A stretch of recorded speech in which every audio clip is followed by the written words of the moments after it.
Hi friends, today is 2 Corinthians chapter 11. I hope you will put up with a little more of my foolishness. Please bear with me, for I am jealous for you with the jealousy of God Himself.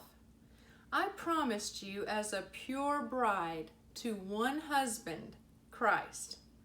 But I fear that somehow your pure and undivided devotion to Christ will be corrupted, just as Eve was deceived by the cunning ways of the serpent.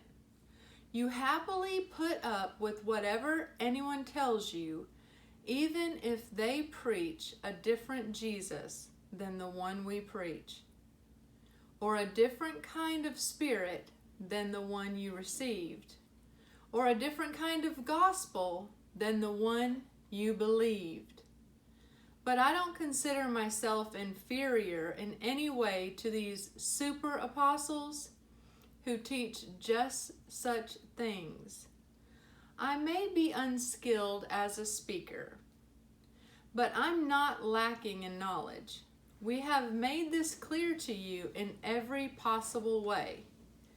Was I wrong when I humbled myself and honored you by preaching God's good news to you without expecting anything in return? I robbed other churches by accepting their contributions so I could serve you at no cost. And when I was with you and didn't have enough to live on, I did not become a financial burden to anyone.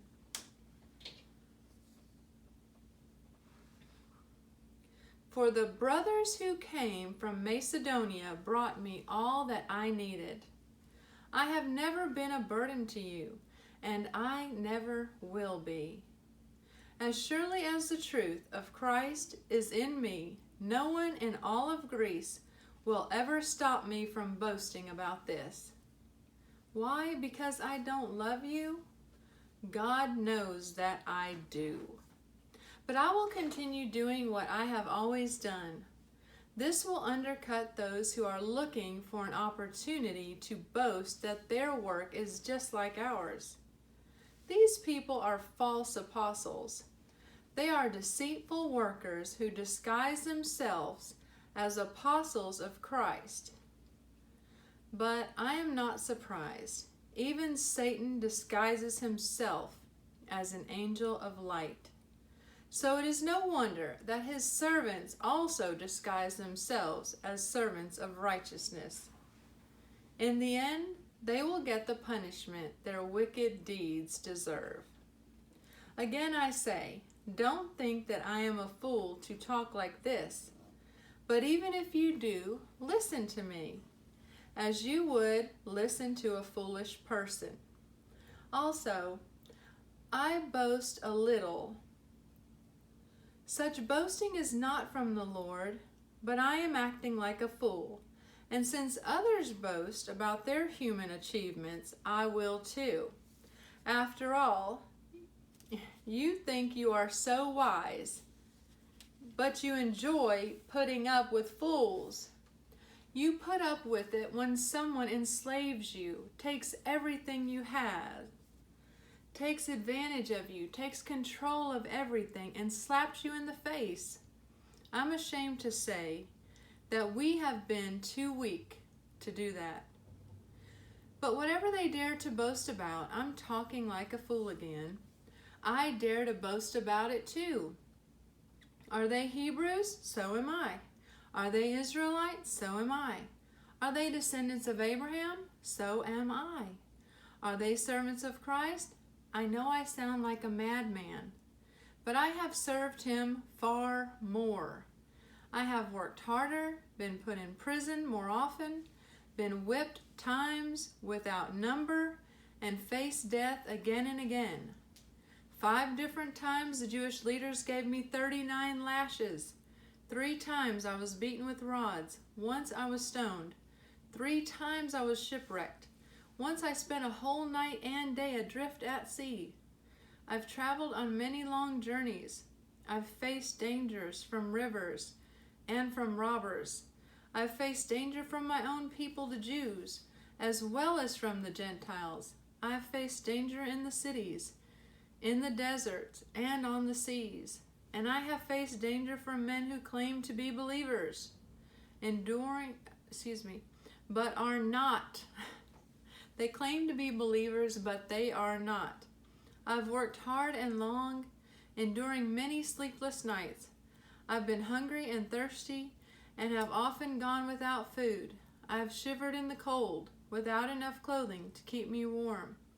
Then besides all this, I have the daily burden of my concern for all the churches. Who is weak without my feeling that weakness? Who is led astray, that I do not burn with anger? If I must boast, I would rather boast about the things that show how weak I am. God the Father of our Lord Jesus Christ, who is worthy of eternal praise, knows I am not lying. When I was in Damascus, the governor under King Artus kept guards at the city gate to catch me. I had to be lowered in a basket through a window in the city wall to escape from him. That's the end of chapter 11. I don't think he's finished talking right there. He's just sharing all the troubles that he's had. And he's not boasting about it like he wants you to be proud of him for all these things he's done. He's just sharing that if he was to boast, he definitely could boast more than whoever these other people that he's in competition with. Even though he doesn't have to be in competition or really need to be, obviously the ones from Corinth who wrote this questioning letter to him have been kind of putting him at odds with the other leaders. When I was reading through all of Paul's trials, it really made me think about how comfortable and easy our lives are, and how just maybe speaking to someone in a grocery store about the Lord, or even one of our friends, seems to be so challenging to us.